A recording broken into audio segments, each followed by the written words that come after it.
marketers have to be very conscious of, again, as we are dealing in a world of walled gardens, the triopoly of Facebook, Google, and Amazon. And they decide how many yards for a first down and how many points you score when you score a touchdown, right? So I think, yes, we can look at Facebook's benchmarks that they give per industry, that if you're an auto, you're going to get a 2.5 if you use their ad unit. But I think brands need to, of course, be on those platforms, but go for their own goals. So if it is about brand building, you can still hack this algorithm. You can still get in front of people, but it doesn't have to be performative. It can be brand building. It can be about bringing awareness. And I think that's where the creative message and the power of creative can still really resonate with a prospective consumer.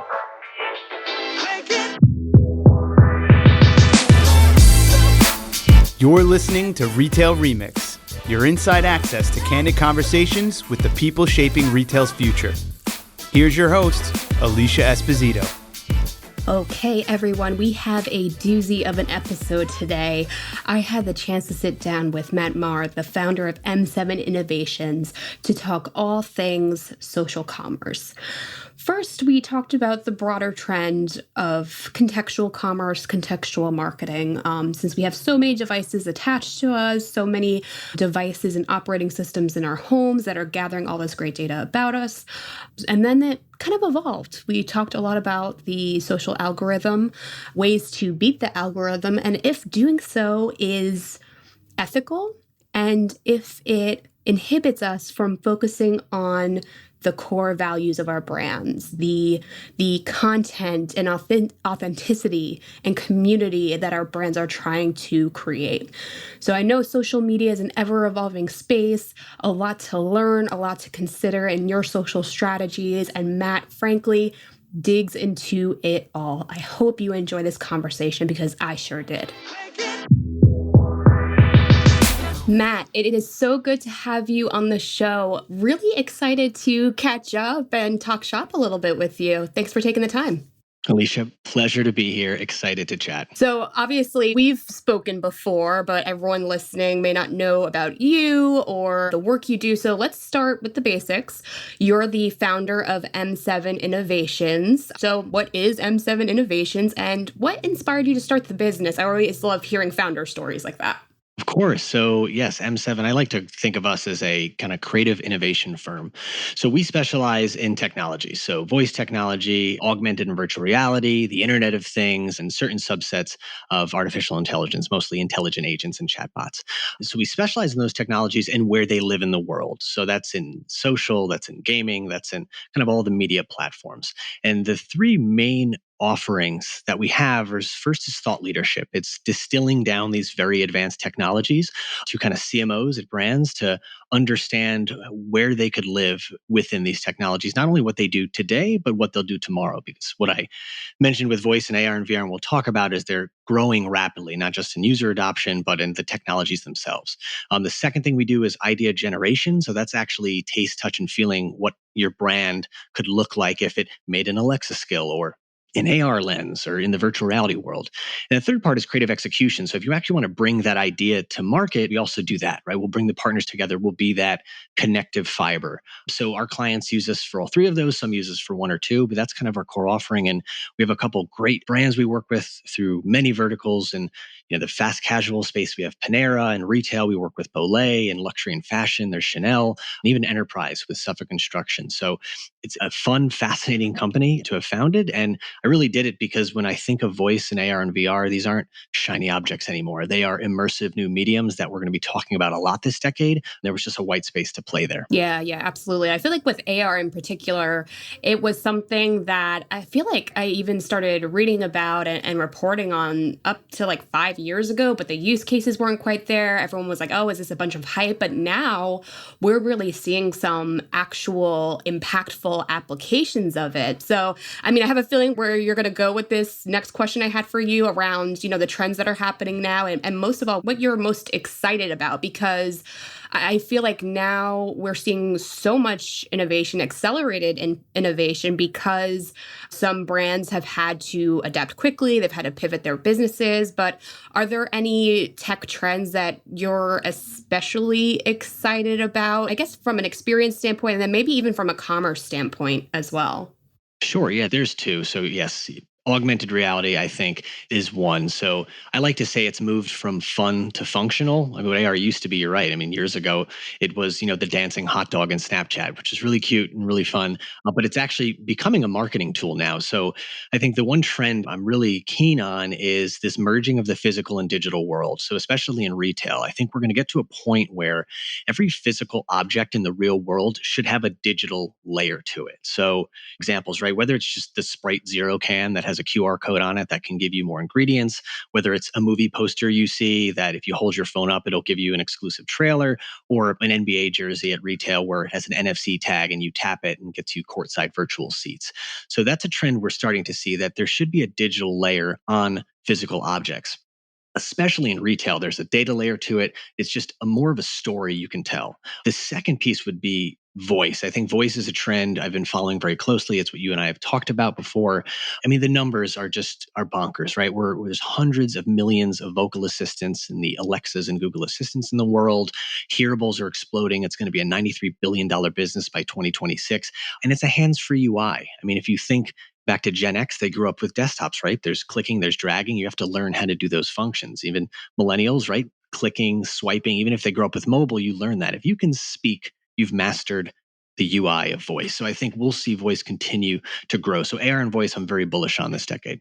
Yeah, I remember we had a fascinating conversation around voice commerce a few months back and how behaviors have evolved, the different use cases. And to your point around, is this fun or is this functional? What really caught my attention about your perspectives and your insights on this particular trend is that you really emphasized that context and value are really crucial. Like, what is the consumer trying to accomplish? How does this device or experience fit in the context of their everyday lives or this certain moment in their life? And that's how retailers need to be thinking about voice and designing it, the ideal experience around it. So I guess this kind of ladders up to a much bigger question I have for you around innovation and tech investment, because I know there have been a lot of conversations around what's cool and new and immersive. But then on the other side of the spectrum, it's, okay, well, what's practical and valuable for our customers? What's innovative or a new spin on something, but still answers a need or a pain point? Are you seeing, I guess, a shift in brand and retailer priorities, from an innovation perspective? Are we looking towards more practical use cases that more align with the context of the consumer's lives, especially since we're basically largely at home right now? Yes, I think we're getting there. I think the issue with a lot of brands and a lot of retailers is they look at the umbrella of voice or augmented reality, and you can really boil the ocean with all the things you could do, right? Alexa can handle tens of millions of intents, but you don't need tens and millions of intents when I walk into a Target and I just need to know where the paper towels are, right? So I think the issue is retailers and brands, they need to get more narrow on what they need the technology to do. It's a bottoms up approach. And I think, and maybe it's an unpopular opinion, I don't think retailers have been great with this. With voice, I think there's an ecosystem problem. It's Walmart has to partner with Google because they don't want to partner with Amazon. So they leave 63% of the market share of vocal assistants untouched. So which ecosystem do we go to? With augmented reality, I think you hit it on the head in the beginning, right? It's this fun, shiny kind of thing, but now all of a sudden it can be used for virtual try-on, and product trial has a whole actual use case, and it's very functional to be able to try things on, especially being at home and not being able to shop. So I think the issue is identifying how narrow you need to be with these technologies. And some retailers have done a great job, some haven't. I mean, I flip it to you. I mean, you're so engrossed in this. Have you seen great executions of voice or AR at retail? So voice, I haven't seen a lot of great implementations of it. And that could be because I'm not as fully immersed. I mean, I'm just fully learning all of the different opportunities and capabilities.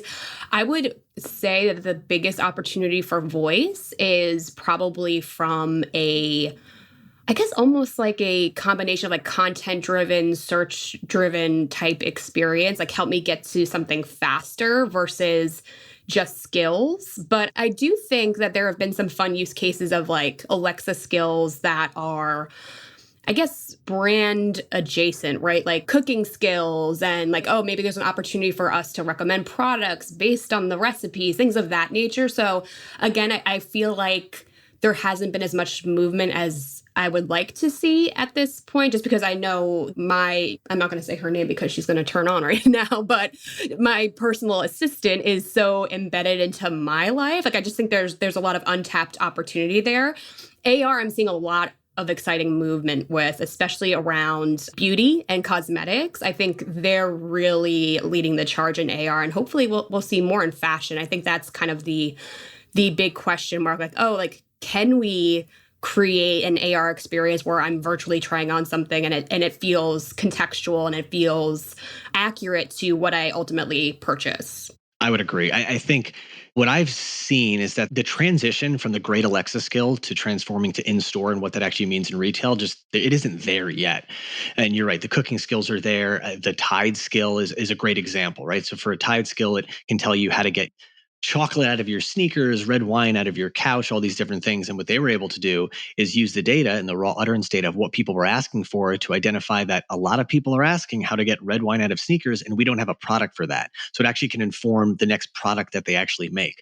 So there's these small use cases where it's extremely functional.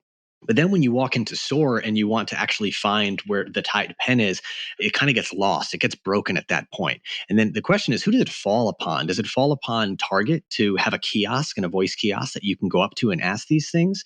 Does it fall on Tide to also have a Google and Alexa and something with Siri that no matter what, they cover all ecosystems? So when I walk in with my hearables, I can, say, hey Siri, where's the Tide pen? And it can tell me.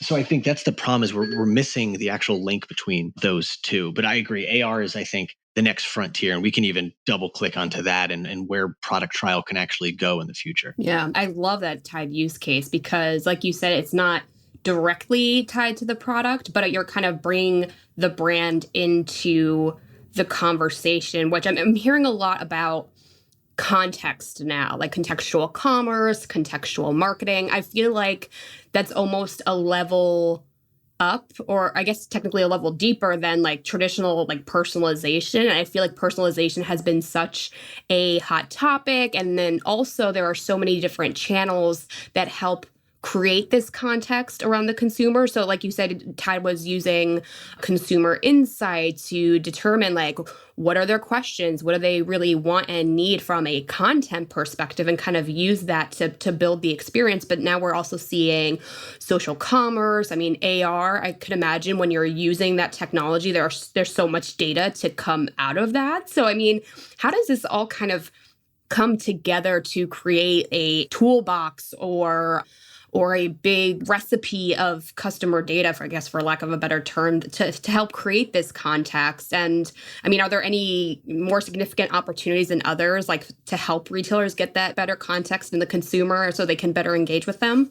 There are. And I think the table stakes, what we have to set the table with is this. It's that the hardest thing now is to measure these new technologies against old benchmarks. And what I mean by that is you don't want to measure voice or voice search against traditional text search, right? Or you don't want to measure an augmented reality ad against like your standard display ad, because these mediums are inherently different by nature. So I'll use an example for augmented reality, something we did with Bolay. And this, again, was an innovation because at its core, what is innovation? It's finding a simple solution to a seemingly complex problem, oftentimes using a technology. And their problem was COVID hit, and not only were stores shut down, but even when they started to slowly open back up, nobody wants to put on a communal pair of sunglasses just because there's a fear now of who else put them on and are they clean. And so we leaned into augmented reality to say, okay, we know that we can try these on. We know there's the technology that a face lens, we can actually try these on, but their power, the context of what makes Belay so special is how innovative their lenses actually are. So seeing out through the lenses is what sells them. And they had this wild statistic that when in store with an assisted salesman walking someone through, and when they're actually trying them on, this is pre-COVID, I think it was a 62% chance that the consumer would buy a pair of Bolay sunglasses. That went to 0% when stores shut down. So we said, how do we use AR to recreate that experience for everyone? So we did, okay, of course we can do try on. That's table stakes in a way. But what if we flipped the camera, because World Lens is the second camera on everyone's smartphone, and we superimpose the glasses onto your phone so your camera becomes the Bolay lens, and now you can look at the filters, light adaptive, you can scroll up and down to see what happens when it gets brighter, you can see anti-fog, how it doesn't fog up, and it just became extremely functional. And it's a long-winded way to say the data that came back showed that the dwell time on the actual experience for the core target was around 14 to 15 seconds, which is a pretty long time when you think of an AR lens or any ad unit that you'd mess around with. So that's a different type of benchmark. So we put AR into dwell time. We want to know how long people spend in the actual experience. And I think that's just an example I use of, you don't want to measure it against what a display ad was or what just a website experience, how long they scrolled. It's kind of its own, and it was kind of a use case that worked out. Yeah, that makes sense because that time in the experience shows that they're immersed, they're spending time with it. And the more time you spend, I guess this is an assumption just from my marketing background. The more time someone spends with something, more qualified there are, right? Like if they're spending time with an AR lens, they're trying something on, they're maybe testing different styles, the likelihood of them ultimately making a purchase is greater. So they may be ideal targets that if they don't purchase, like, you may want to retarget those people or send a more personalized offer. Like there could be a longer term engagement opportunity as well, I could imagine. You just cracked our media plan right there, Alicia. You nailed it. You nailed it because once we know that they've spent time with the experience and they're potentially a prospect, then of course you can use the power of media and context in other parts of the media world to then retarget them. Sure. Okay. So my follow-up question for you then is, can you break down the integration, the current integration or the possible integration of AR and social commerce? Because I know obviously like Snap has filters. They did that fun like Gucci try-on shoe, but then everyone's like, who's actually going to click through and buy a pair of Gucci shoes after trying them on Snapchat? We're seeing those use cases more and more, but is there more opportunity for those two worlds to come together a little bit better? Like what's kind of stopping it from reaching the next level? So I think it's two converging trends that are happening. Yes, augmented reality adoption is continuing to increase and people are finding it more than just the fun face lenses. There is product trial. Then to your other point, yes, social commerce is starting to grow exponentially and we're starting to see all these platforms have options to actually check out. So to focus on that for a second, first, I have to have a call out to Shopify because I think what people don't realize is Shopify is powering e-commerce on the Facebook family of apps, which is touching 2.26 billion people every day. It powers Snapchat, it powers TikTok, it powers Pinterest. So that's almost a third trend that there's a white label technology that makes this e-commerce extremely frictionless and lets you never stop the scroll and purchase and still go on your social adventure.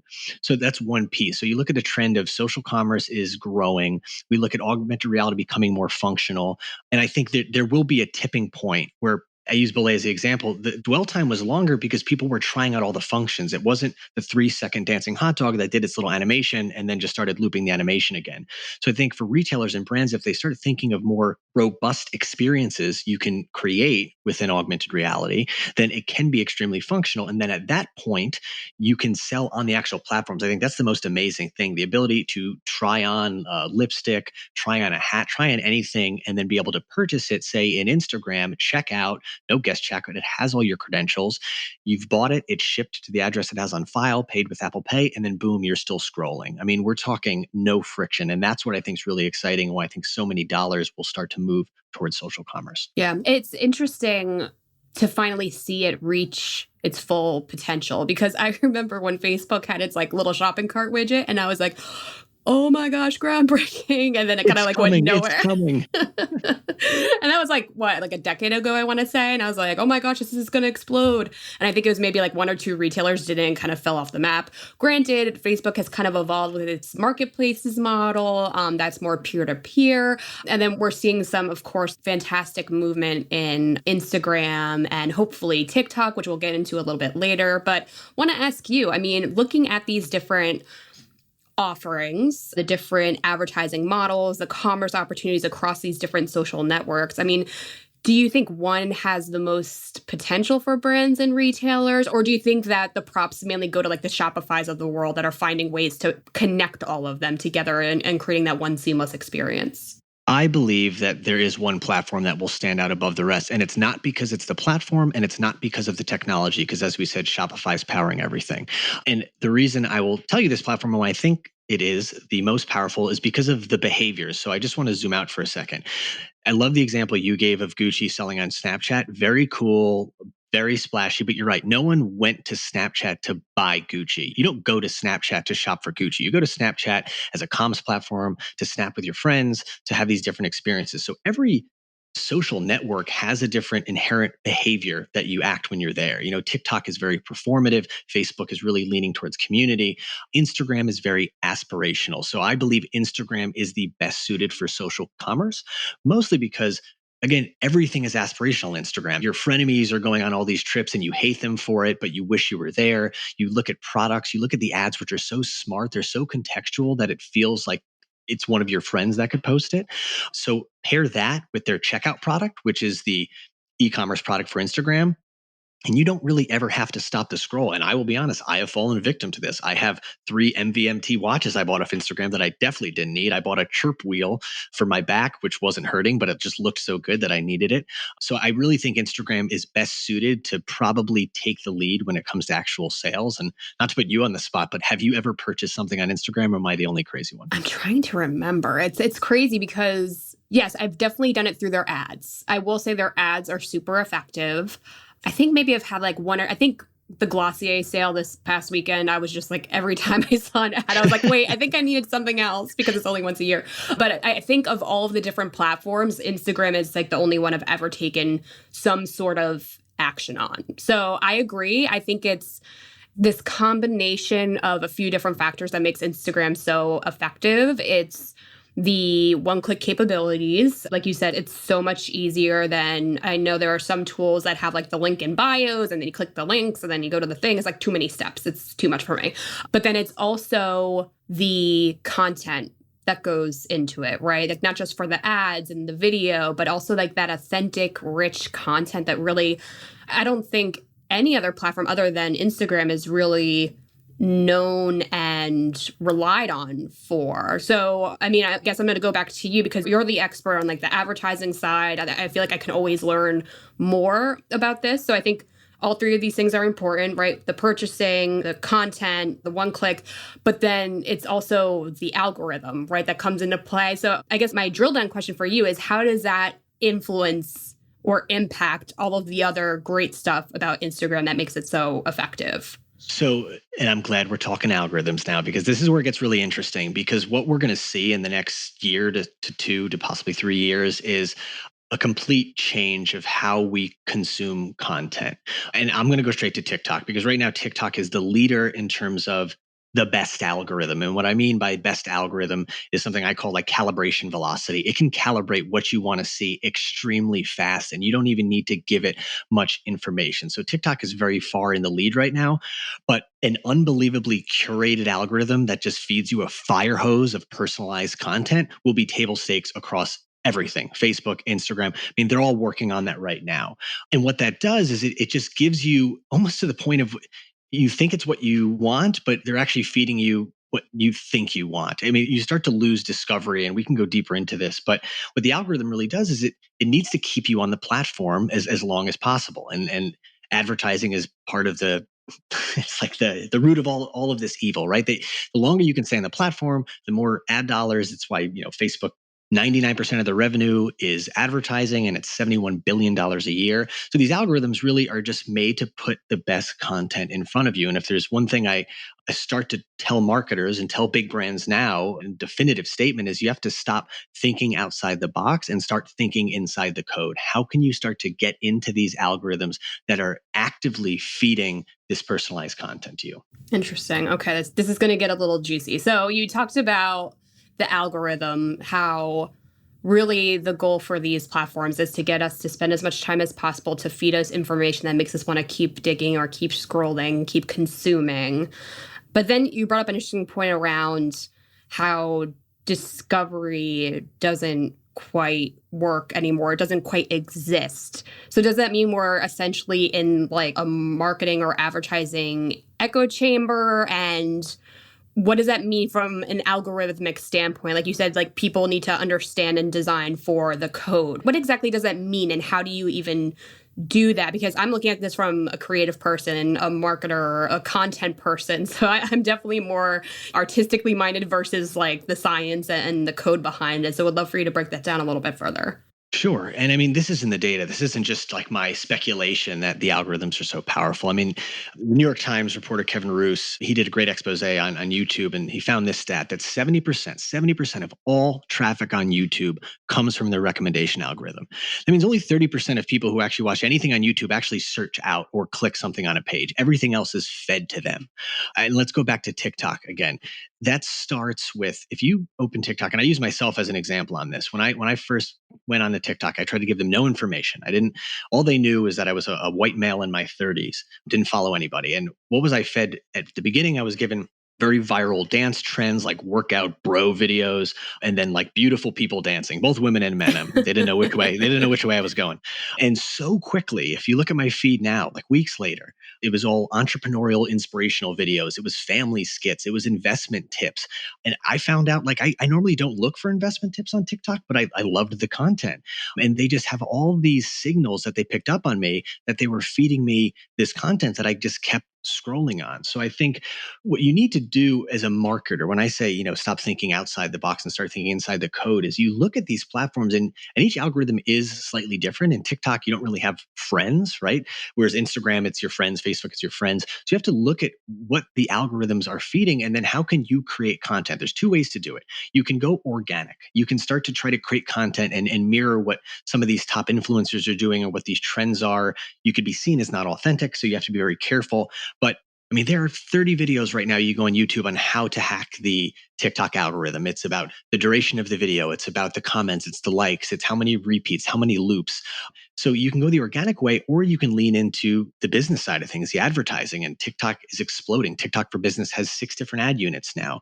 So there's these two avenues that if you look at each platform, you can kind of cater to that platform, and then just realize that Facebook, Instagram, Snapchat, they're all building their algorithms to do the same exact thing.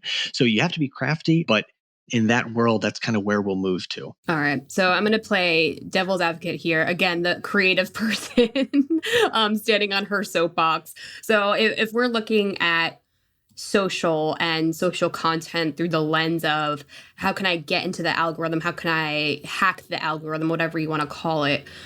Do you think that we're kind of getting into a slippery slope where we're just trying to hit the KPIs? We're just trying to game the system in order to hit those goals and say like, oh, we got into the feed, or we maximized our presence, that we're focusing more on the science of it all and not so much the art, meaning we're no longer just emphasizing our brand values, what sets us apart. And now we're just going to be kind of blending into each other. I know it's like killer to talk about, because I think we both have like such a love for creative. And I think honestly that creative will still live. Hacking that algorithm doesn't have to be the extremely performative piece of media that gets someone to bottom of the funnel, just buy something. It can be very brand building. I mean, I came decade in the ad world, and it was shifting to just performance media. And it was just bottom of the barrel, crappy stuff, right? That was just last touch attribution, and it didn't build a brand. And what that eventually moves to is people not caring if it's Uber or Lyft. They just need a car. So I think marketers have to be very conscious of, again, as we are dealing in a world of walled gardens, the triopoly of Facebook, Google, and Amazon. And they decide how many yards for a first down and how many points you score when you score a touchdown, right? So I think, yes, we can look at Facebook's benchmarks that they give per industry, that if you're an auto, you're going to get a 2.5 if you use their ad unit. But I think brands need to, of course, be on those platforms, but go for their own goals. So if it is about brand building, you can still hack this algorithm. You can still get in front of people, but it doesn't have to be performative. It can be brand building. It can be about bringing awareness. And I think that's where the creative message and the power of creative, which I think you and I care very much about, can still really resonate with a prospective consumer. Okay, got it. So this isn't to say that, say I'm part of a marketing team, the social person's there, the e-commerce person's there. Hopefully, I mean, this may not be the case for all brands and retailers right now, but everyone's kind of sitting at the table and establishing their marketing goals. Social media is a part of that. How does the goal setting process shake out in an ideal world? Is it a combination of reach based metrics like those KPIs, but also like brand building? Is it like prioritizing the reach and then brand is just a part of it? I'm just trying to understand through a strategic lens, like how executives should be thinking about social media and social commerce now because everything's so algorithmically driven. Yeah, I think first and foremost, well, I was saying the numbers before at 2.26 billion a day on Facebook, a quarter billion on Snapchat. We're almost 3 billion people daily on social platforms. So you need to be there. I think the absence of being on social is a huge miss, unless, of course, you're like a restoration hardware who like that's their shtick is not being on social. But so the first thing is you need to be there. So the reality then becomes of what is your voice? Because brands have a voice now. They have a personality. And what is your voice on Snapchat versus Pinterest versus TikTok? You don't need to be on all of these platforms as well. And I know that sounds counterintuitive to what I just said, but if you don't skew extremely young and you don't need to be on TikTok, then you can still put effort to maybe doing something there, but you might want to focus your attention on your Instagram because you're an aspirational brand and that aligns perfectly. Because I think the reality is today is the constituents on these platforms are extremely smart. Right. So I think a lot of these platforms are very self-regulating. So users not only will disregard your advertisement if it's not authentic, I mean, they could bury you. Reddit's the best example. I mean, if you can advertise on Reddit, you can advertise anywhere because they sniff out poor advertising and they just bury brands. So I think the key is you just really have to know what your voice and what your space is. We're fighting for attention every second. So if you don't really have something interesting to say, then don't say it at all. And then this, I guess, might be a provocative statement, but a lot of the time, and maybe it's why I'm not in advertising anymore, but most of the time, advertising just like ruins everything, right? Yeah, it's like you're all at a party, you're having a good time. It's like you're all vibing, and then like through the door walks this like Janko wearing sideways cap dude that's like, "Hey kids, let's kick it." And you're like, "Oh damn it, advertising's here." Like I'd like pay money. I'll pay money to go in a different room if I don't have to see them. So I think if you think in that mindset, like don't be that dude, then you can try to start to think of like what actually can add value. If I have their attention, what can add value to this consumer? I think if you start at that baseline, you can build from the bottom up to a kind of successful campaign. Right. And having that understanding of your customer, I guess first qualifying or determining if that audience is a fit for you, right? And then you can kind of go down the strategic rabbit hole of like finding the right messaging and will this messaging resonate and still get us in the conversation, quote unquote, even though it seems like more of a series of megaphones. But then it kind of allows you to kind of, I guess, consider both sides, right? Like, how can I get seen and be a part of this conversation? But then how can I get people to stop and be like, oh, I actually really like this one, rather than just do the mindless scroll? And to your other point, yes. And your other point about being strategic, you don't have to sell either. I think that's the other thing. Just because you can sell on every platform doesn't mean you have to. You have to have serious conversations of which data am I going to sacrifice? If I'm going to sell on Instagram, is the juice worth the squeeze? If I do sell there, or do I want to use all my media and advertising to bring back to my owned and operated platforms and website? So I think it's a really complex situation because the opportunities there, the technology is there. We've talked about AR, the purchasing power is there. You can basically sell on any platform, but it's what makes the most sense for your brand and what you're trying to do in the long run. Yeah, no, this is great, Matt. And I feel like this conversation, getting people to spend as much time in the app as possible, that addiction to consuming content, the scrolling, beating the algorithm. I mean, I just watched The Social Dilemma, so this is very top of mind right now. I'm like, whoa, I feel like I'm living the movie, which I know is very much the point. Granted, I don't think I have Pete from Mad Men like manipulating me every day, but it's there, right? It's there behind the scenes. And even though we're talking marketing and customer engagement and there's this light and airy feel to it, and yay, this is so exciting, I think the daunting underpinning of this is that, you know, we're a part of something that is addictive, and there are a lot of conversations around, are these models ethical?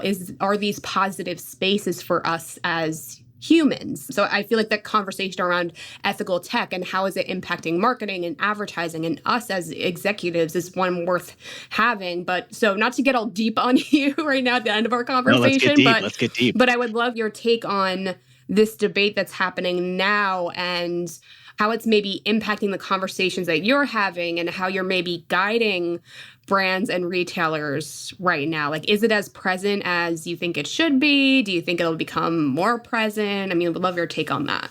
Yeah, I mean, we're doomed. So let's start there. We're Yeah. just, as the human race, we're doomed. And now this is smart. We're actually, we would hack an algorithm, you and I, Alicia, because what we're doing is the juiciest content's right at the end. And if you do that, then it keeps people listening the whole time. Let's dive into this. Just look at the numbers. Okay, so in 2009, the average American spent 19 minutes on their smartphone. In 2019, it's 3 hours and 47 minutes, and we're looking like we're going to crest over 4 hours. China is 7 hours and 2 minutes a day. So those are wild numbers, and that's consistent growth. And those numbers come from eMarketer. So that number is not stopping. It'll start to plateau because there's only so many hours in a day, but the cat is out of the bag. I mean, and The Social Dilemma, a fantastic film. I think it really just made people aware. I think the most shocking thing is the many people who built these platforms wouldn't dare let their kids on them, which just kind of shows how dangerous they can be. So I care very much about this just from an ethical standpoint as well of, how do we stop this? I said advertising is the root of all evil, at least when it comes to this world, because the idea is these platforms are built to keep you on them as long as possible. And I think the tricky thing is, and not to get political for a second, but there's so much talk about antitrust and regulation, and a lot of it is just break up big tech, which doesn't make any sense. I think moving forward, how do we kind of get to a point where we're safer for our kids, for everyone? I think we have to start to go after these dark patterns. And what dark patterns are basically things in a user interface to manipulate someone to stay longer, to do an action, right? So I think there is hope. In 2003, there was the Can Spam Act, which basically, if you look at any email you get that's an email blast, there's an unsubscribe button at the bottom of it. And if there's not, and there's not an address, and there's not a way for you to get out of it, that company's liable for up to $48,000 per email.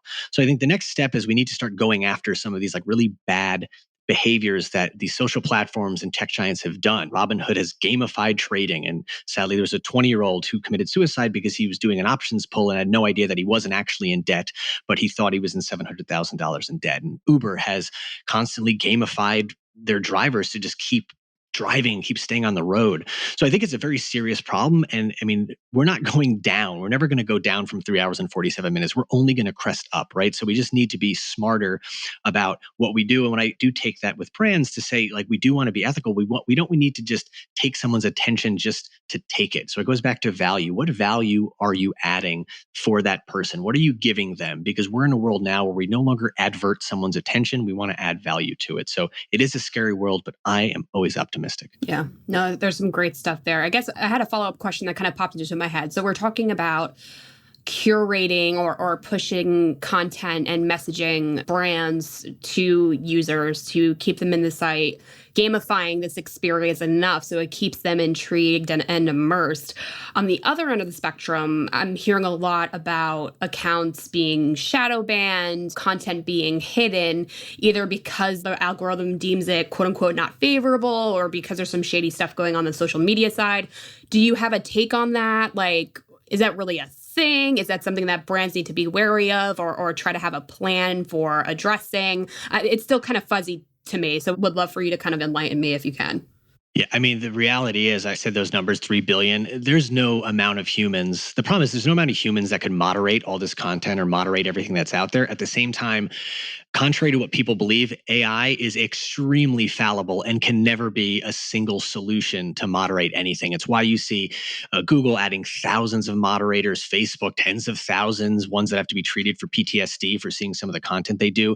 So it's this very tricky space because you need an artificial intelligence to pull out the signals and just ingest the mass amount of content, but then you need a real human who understands context and nuance to know if it's good or bad, or if it should actually be out in the world.